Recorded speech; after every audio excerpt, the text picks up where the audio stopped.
I've been all around the country, owned homes, but when I moved to Portland, I had just finished a 31-year marriage.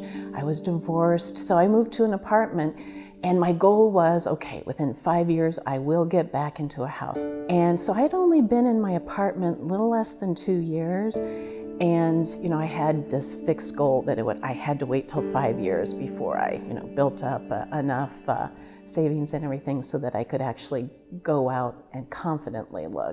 But I met Dill, and so I took her card and went home and thought about it a little more, and I said, well, it wouldn't hurt to call her. The thing that struck me about Dill that was in stark contrast to the many realtors I've worked with before was she was much more about listening and sort of understanding what you want, as opposed to, she thinks she knows what's best, so she's going to drive you down a certain path. So I could just see myself working with her based on just the warmth, the personal way she, approached conversations, and the way she was a good listener, because I appreciate good listeners. The thing that I remember most about the process was that, we're really good about, okay, here's my criteria, this is what I want. So she listened to all that, and she probably listened even more than I thought I was talking because she picks up on subtext between the lines.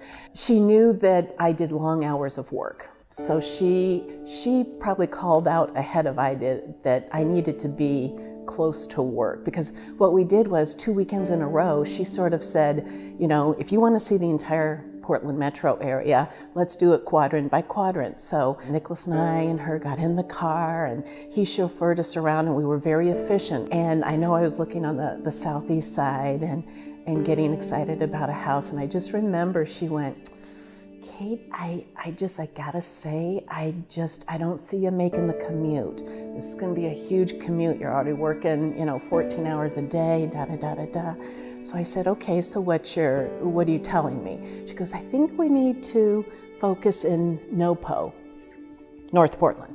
And at the time, NoPo was just up and coming. And so she called that out, like right now, 3 years later, my house has appreciated unbelievably. So, it was just, a whole combination of, she listened to me, she saw my reactions to houses. Like, I think she looked at my face as soon as I went in the door, and she could call out like what my reaction was. She listens so well and really takes the time to really drive the decisions. And sometimes, you have to give something up for something else you want.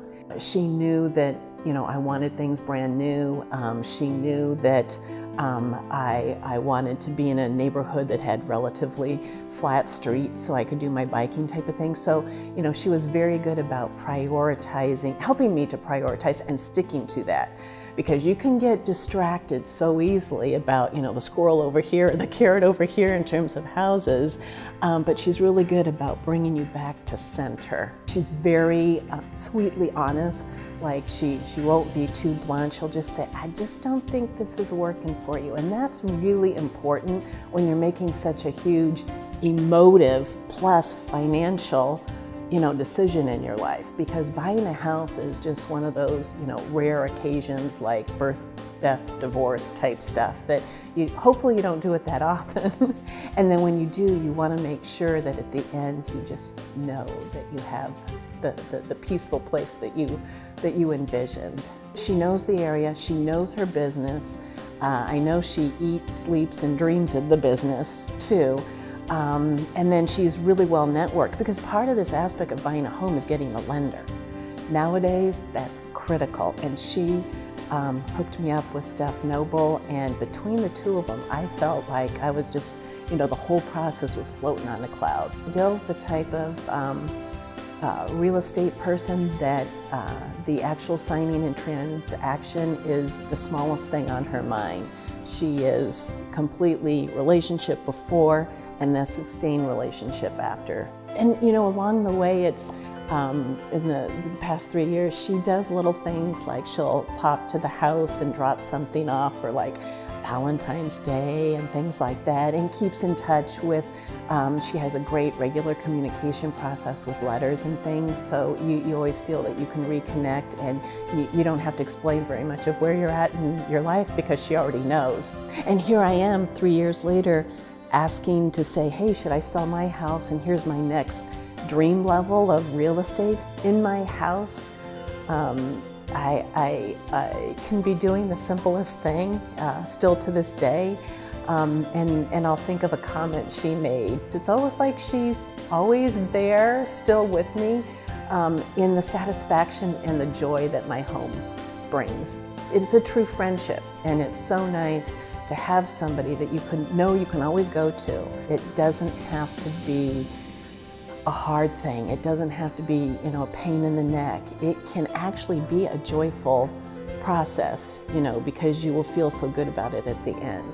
Cannot say enough. Breath of fresh air. I am so lucky to have met her in that one meeting and had such a relationship that we've had in such a short time.